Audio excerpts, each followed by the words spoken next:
Living on a U.S. Navy aircraft carrier is unlike anything else on this planet. It's a floating city where 5,000 sailors work and live for 6 months straight in the middle of the ocean with no break, no shore leave, and no escape. Just 4.5 acres of flight deck for 5,000 people to eat, sleep, work, and stay sane while operating a $13 billion warship that never stops running. And it's quite impressive how these sailors adapt. How they sleep in racks stacked 3 high just 18 inches apart to make room for everyone while jets launch directly above their heads every 45 seconds. To put it into perspective, you're cramming the population of a small town onto a vessel that's 1,092 feet long, and these people can't leave for half a year. They work 12 to 16-hour shifts, sleep in rooms with 60 other people, and share just 4 minutes of hot water for showers. The thing is that aircraft carriers need this many sailors because someone has to operate the flight deck, maintain 80 aircraft, run the nuclear reactors, cook 18,000 meals daily, and handle medical emergencies, all simultaneously, 24 hours a day, while the ship deploys across entire oceans. Living quarters, the berthing compartments. Let's start with where these 5,000 sailors actually sleep, because the solution the Navy came up with gets pretty creative. Sailors sleep in what's called berthing compartments, massive rooms filled with metal rack systems stacked 3 levels high. Each rack is basically a coffin-sized bed measuring 6 feet long by 2.5 feet wide with just 18 inches of vertical clearance. You can't sit up, you can barely roll over, and if you're taller than 6 feet, your feet hang off the end. In fact, a typical berthing compartment houses anywhere from 60 to 180 sailors, depending on the deck level and available space. Junior enlisted sailors get the least desirable berthing, down in the lower decks where the ship's motion is most noticeable and where you're sleeping directly under the catapults. Every time an FA-18 launches, which happens every 45 seconds during flight operations, the entire room shakes violently. Senior enlisted personnel and officers get slightly better accommodations with berthing compartments housing 30 to 40 people, and the most senior officers get actual staterooms with real doors. But here's where things get interesting. Each sailor gets exactly 1 rack, 1 2-foot-tall locker, and that's it for personal space on a 6-month deployment. Everything you own has to fit in that locker: clothes, toiletries, family photos, snacks, entertainment. Moreover, berthing compartments operate on an 18-hour rotation system called hot racking in some areas where the ship is particularly crowded. This means 3 sailors share 2 racks, rotating based on their watch schedules. When one sailor gets off their 8-hour shift, they take the rack that just became available from someone starting their shift. The racks themselves have a thin 3-inch foam mattress, a curtain for privacy, a small LED reading light, and absolutely nothing else. Some sailors bring clip-on fans because berthing compartments can reach 85 to 90 degrees Fahrenheit, especially in lower decks. Plus, you're sleeping with 60 to 180 people who all work different shifts, so there's always someone snoring, someone's alarm going off, or someone climbing into their rack at 3 a.m. after a maintenance shift. It's fair to say that quality sleep becomes pretty much impossible. How sailors eat: the galley system. Now let's talk about how sailors actually eat, because getting 5,000 people fed 3 times a day requires a level of organization that would make most restaurants look chaotic. The carrier operates multiple galleys. The main galley serves enlisted personnel while a separate wardroom serves officers. The main galley can seat approximately 450 sailors at once, which means only 9% of the crew can eat simultaneously. In fact, meal periods run in carefully orchestrated waves. Breakfast operates from 0600 to 0730, lunch from 1100 to 1230, dinner from 1700 to 1830, and there's a midnight meal called mid-rats from 2300 to 100 for sailors working night shifts. But here's the reality. If you're working on the flight deck during launch operations or stuck in the reactor room during a critical procedure, you don't get to choose when you eat. Sailors have to coordinate with their watch schedule, which means some people eat breakfast at 0530 before their shift, while others eat at 0715 after their shift ends. The galley operates cafeteria style with multiple serving lines to move people through faster. Sailors grab a tray, move through protein stations, vegetable stations, and beverage stations, then find whatever seat they can. The average time from entering the galley to sitting down with food is about 8 minutes during peak periods. Plus, you typically have just 15 to 20 minutes to actually eat before you need to return to your station. It's fair to say that leisurely meals don't exist. Moreover, there's a clear hierarchy even in eating arrangements. Enlisted sailors eat in the main galley standing in line with everyone else. Chief petty officers have their own separate mess called the Chief's Mess, with table service and slightly better food preparation. Officers eat in the wardroom, which offers multiple courses, tablecloths, and servers. The captain has a personal dining area where they can host visiting dignitaries or hold private meetings over meals. But since everyone's eating from the same kitchen and same food supplies, the differences are more about presentation than actual quality. How sailors shop the ship's store. Let's take a closer look at shopping, because acquiring basic necessities while floating in international waters for months presents some interesting challenges. The ship operates a Navy exchange retail store called the Nex, or Ship Store, essentially a miniature Walmart, crammed into approximately 1,500 square feet. This single store serves all 5,000 sailors for 6 months straight with no option to go anywhere else. The ship's store stocks about 3,000 different items at any given time. We're talking toiletries like toothpaste, shampoo, razors, and deodorant, plus electronics like phone chargers, headphones, and batteries.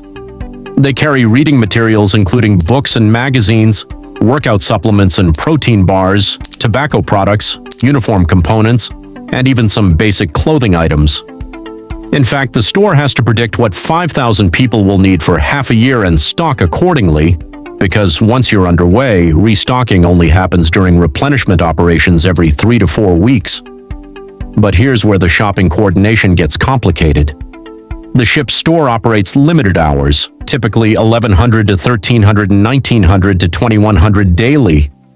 That's just 4 hours spread across 2 periods for 5,000 potential customers. During peak hours, you're looking at lines of 40 to 50 sailors waiting to get in, and once inside, you've got maybe 15 minutes to find what you need and check out before the crowd behind you gets impatient. Moreover, the store closes completely during flight operations in certain areas of the ship due to noise and safety protocols, which further limits access. Plus, sailors have to time their shopping around their work schedules. If you're on the night shift working from 2000 to 0800, the only time you can shop is during that 1100 to 1300 window, which might be right when you should be sleeping. Flight deck crews often can't leave their posts during the day, so they're limited to evening hours. Engineering personnel in the reactor spaces need special permission to leave their area, which means coordinating with their supervisor just to buy toothpaste. The thing is that running out of essential items isn't just inconvenient, it directly impacts readiness and morale. Here's something that surprises people.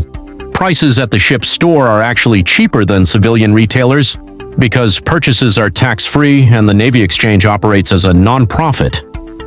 A $6 tube of toothpaste in a regular store might cost $4.50 on the ship. But if they run out of a popular item like energy drinks or specific razor blades, you're stuck waiting weeks until the next supply ship arrives. And some items like fresh fruit or specialty foods simply aren't available. If you want an apple, you're going to the galley, not the ship's store. Kitchen and the food.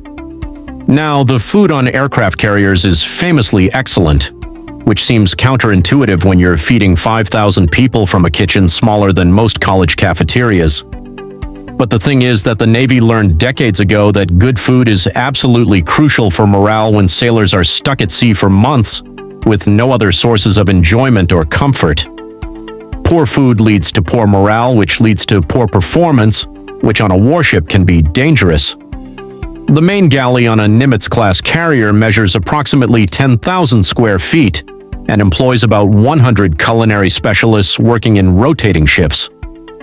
These aren't just cooks, they're trained Navy culinary specialists who've completed extensive schooling and compete annually in the NAE Award competition, where carrier galleys battle to be recognized as having the best food in the fleet. In fact, winning galleys receive special recognition, and their culinary teams often move on to prestigious assignments like cooking for admirals or at the White House. To put the scale into perspective, these culinary specialists prepare approximately 18,000 meals every single day. That breaks down to 5,000 breakfasts, 5,000 lunches, 5,000 dinners, plus about 3,000 midrats for night shift workers. Every day, the galley goes through roughly 1,600 pounds of chicken, 1,000 pounds of beef, 350 pounds of fish, 1,200 pounds of fresh vegetables, 800 pounds of fresh fruit, 600 dozen eggs, 300 gallons of milk, and 150 pounds of coffee. Moreover, the ship's food storage gets pretty creative due to space limitations. The main food storage areas include massive freezers holding 30-day supplies of frozen meats, vegetables, and desserts, plus dry storage rooms stacked floor to ceiling with canned goods, flour, rice, and dry ingredients. But since there's never enough dedicated storage space, you'll find cases of canned vegetables stored under bunks in berthing areas, boxes of pasta stacked in passageways, and pallets of supplies secured in any available corner. The ship essentially becomes one giant pantry with a floating city built around the food supply. But here's where things change dramatically during deployment. For the first 30 days, the galley serves fresh food, real eggs, fresh vegetables, actual fruit, quality meats. Culinary specialists create elaborate meals with multiple options at every service. You might get grilled salmon, roasted chicken, or steak on any given night. But since refrigeration space is limited and fresh food spoils, after about 30 days the transition happens.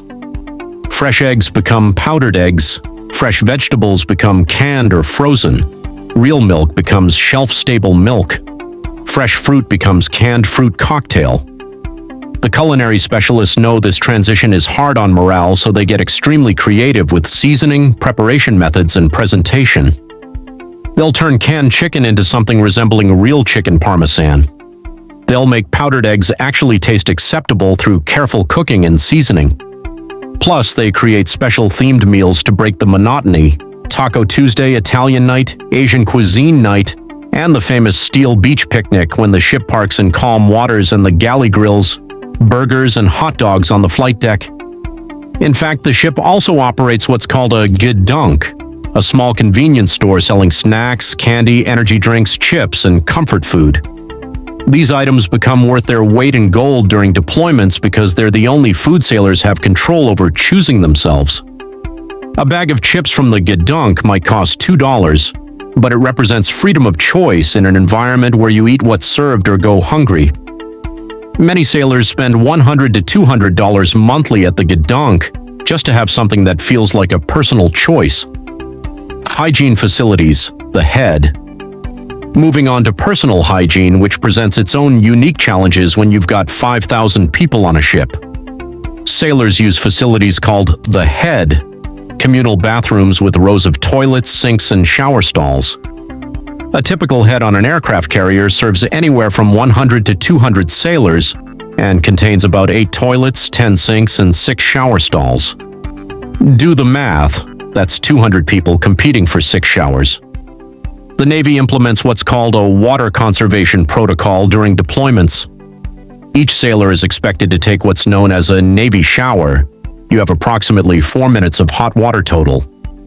The procedure is simple. Turn on water, get wet for 30 seconds, turn off water, soap up for 2 minutes, turn on water, rinse for 90 seconds, done. The ship produces its own fresh water through desalination systems that can generate 400,000 gallons daily, but that water supports drinking, cooking, laundry, reactor cooling, and cleaning, not just showers. So conservation is mandatory, but since the ship operates 24/7 with sailors on different watch schedules, the heads never close. You'll find people brushing their teeth at 2 a.m., showering at 4 a.m., shaving at every hour imaginable. Plus, there's an unofficial but strictly enforced etiquette system. Flight deck crews get priority during certain hours because they're covered in jet fuel and hydraulic fluid. Engineering crews get priority after their shifts because they work in 110-degree engine rooms. Medical personnel keep antibacterial soap in their own lockers because standard Navy soap isn't sufficient for surgical standards. Here's something surprising. The captain of an aircraft carrier commanding a $13 billion warship with 5,000 personnel is the only person on the entire vessel with a private bathroom. Everyone else, from the executive officer down to the newest recruit, shares communal heads. This kind of proves the Navy's point about maintaining unit cohesion. Even admirals visiting the ship use the same facilities as junior sailors, but that's just the beginning of understanding life on an aircraft carrier, because beyond eating, sleeping, and basic survival, these 5,000 sailors are operating one of the most complex military machines ever built. The daily routines we've covered so far are just the foundation. Now let's explore the advanced systems, psychological challenges, and operational realities that make carrier life unlike anything else in the modern military. Flight operations, the controlled chaos. Let's talk about flight operations because everything else on the carrier revolves around launching and recovering aircraft. The flight deck is called the most dangerous 4.5 acres on Earth. For good reason. Jets weighing 30 tons are launching and landing every 45 seconds, with propellers spinning, jet engines blasting 400-degree exhaust, and arresting cables stretched across the deck under 50,000 pounds of tension that can cut a person in half if they snap. Flight operations require approximately 1,500 sailors working simultaneously in precisely coordinated roles. You've got aircraft handlers marshaling planes into position, catapult crews preparing the steam-powered launch systems, arresting gear crews maintaining the cables that catch landing aircraft, aircraft mechanics performing final checks, ordnance crews loading weapons, fueling teams pumping thousands of gallons of jet fuel, and air traffic controllers managing everything from the tower. Every single person wears color-coded jerseys so everyone knows their role instantly. Yellow for aircraft directors, green for catapult and arresting gear crews, blue for aircraft handlers, red for ordnance, purple for fueling, brown for plane captains, white for safety and medical. In fact, launching a single aircraft requires about 60 people working in perfect synchronization. The aircraft is positioned on the catapult, a massive steam-powered system that can accelerate a 30-ton jet from 0 to 165 miles per hour in just 2 seconds. The catapult uses steam pressure from the ship's nuclear reactors, generating approximately 61,000 pounds of thrust. The pilot advances to full throttle, performs final checks, salutes the catapult officer, and then experiences forces of up to 3.5 Gs as they're literally thrown off the front of the ship in 2 seconds. A Nimitz-class carrier can launch one aircraft every 20 seconds during sustained operations. But here's what makes this truly impressive. All of this happens while sailors are sleeping in berthing compartments directly under the flight deck. Every catapult launch generates a violent boom and shake that jolts the entire forward section of the ship. Aircraft land with a thunderous crash as arresting cables catch their tail hooks, creating a noise so loud that mandatory hearing protection is required on the flight deck. Yet somehow, sailors below manage to sleep through cycles of launches every 20 seconds for hours at a time. The human ability to adapt is remarkable. Moreover, flight operations run in cycles during deployments. The carrier typically operates on a schedule of 12 hours of flight ops followed by 12 hours of maintenance and rest, though during wartime operations this extends to nearly continuous launches and recoveries. Plus, all aircraft must be recovered before nightfall unless the ship is conducting night operations, which are significantly more dangerous. Landing a jet on a moving carrier deck at night, in rough seas, with limited visibility requires extraordinary pilot skill and extraordinary crew coordination. Psychological challenges, mental health at sea.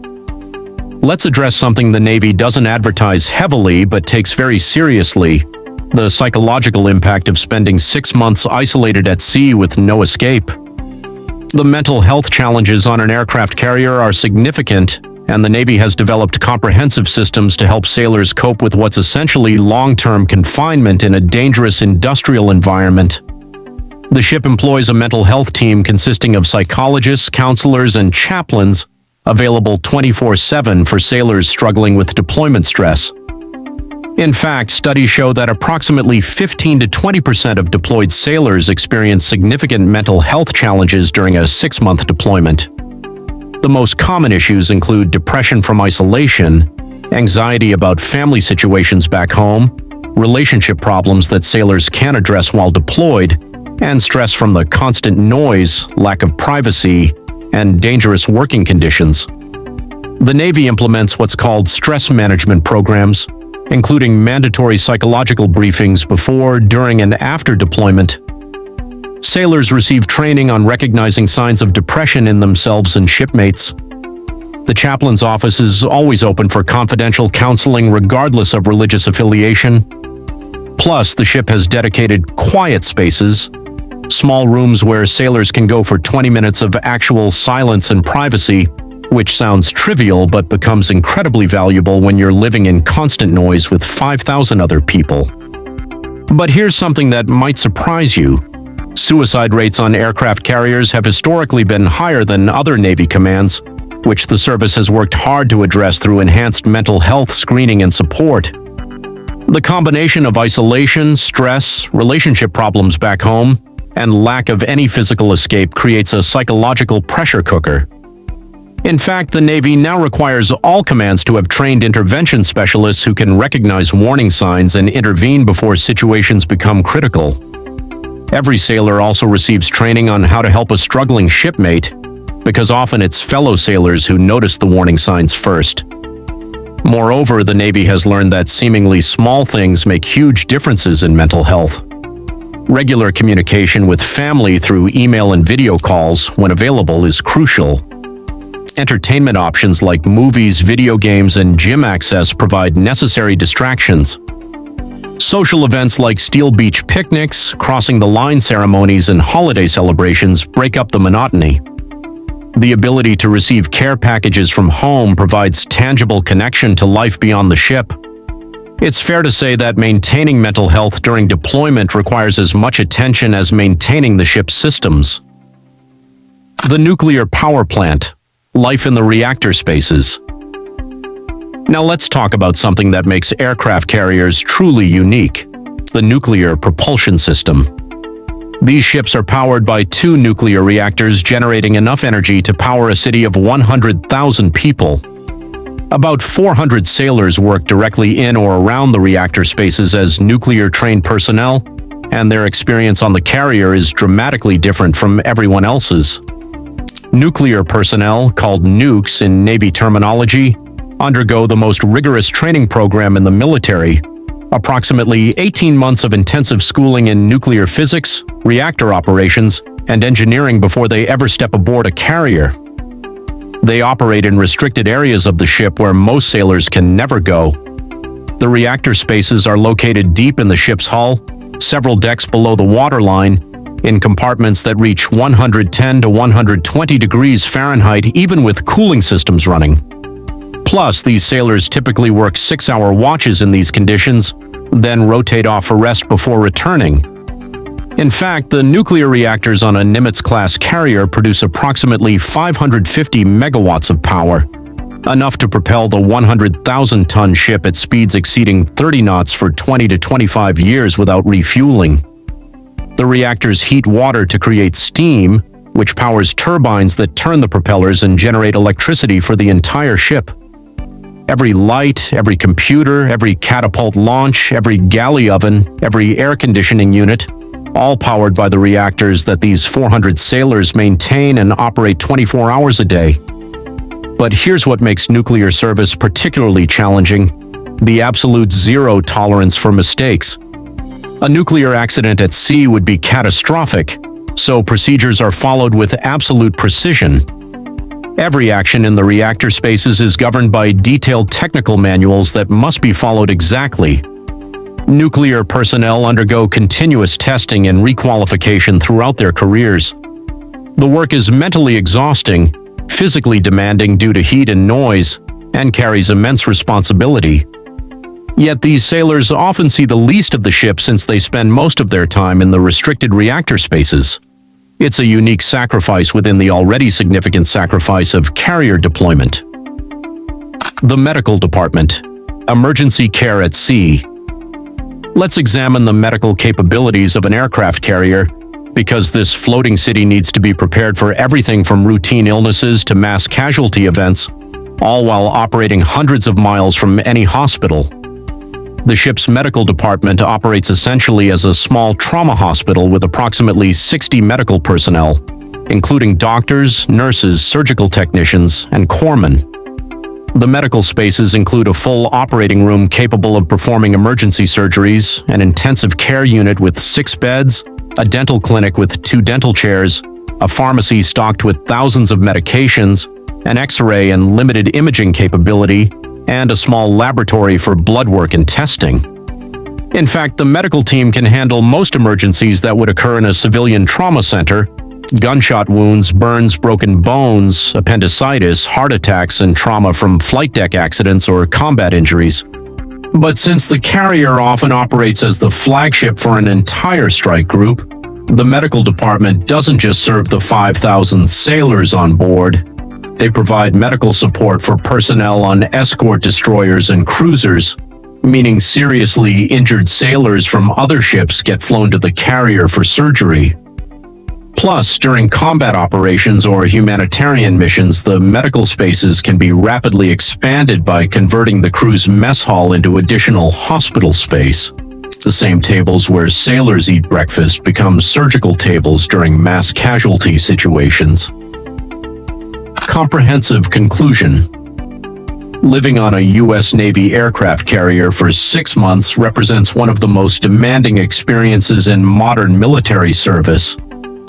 These 5,000 sailors don't just work on a ship, they inhabit a complex ecosystem where every aspect of life is carefully orchestrated.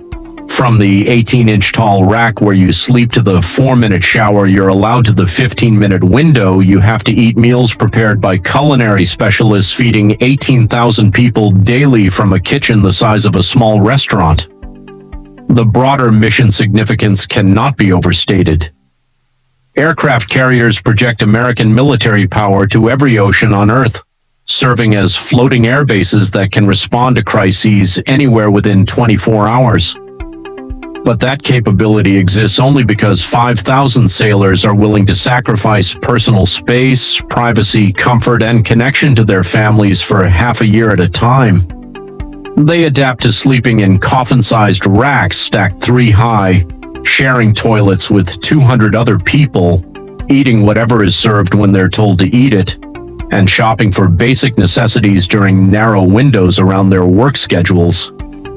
To put it in perspective one final time, a single aircraft carrier deployment costs approximately $1.5 billion when you factor in operational expenses, fuel, food, supplies, and maintenance. But the real cost is measured in human adaptation.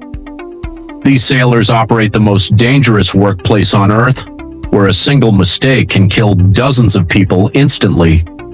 They maintain nuclear reactors that power a city-sized vessel. They launch multi-million-dollar aircraft off a moving deck in the middle of the ocean. They provide medical care, cook thousands of meals, maintain complex systems, and defend American interests, all while living in conditions that most people couldn't tolerate for a week, let alone 6 months. And here's the final remarkable fact. After completing a 6-month deployment, these same sailors typically have just 6 to 8 months back home before deploying again. Career sailors might spend more than half their adult lives aboard aircraft carriers, perfecting the unique skills required to live, work, and thrive in an environment that truly is unlike anything else on this planet. That level of dedication and adaptability deserves recognition, because without it, these $13 billion warships would be nothing more than expensive floating museums. The technology is impressive, but it's the human element that makes it all work.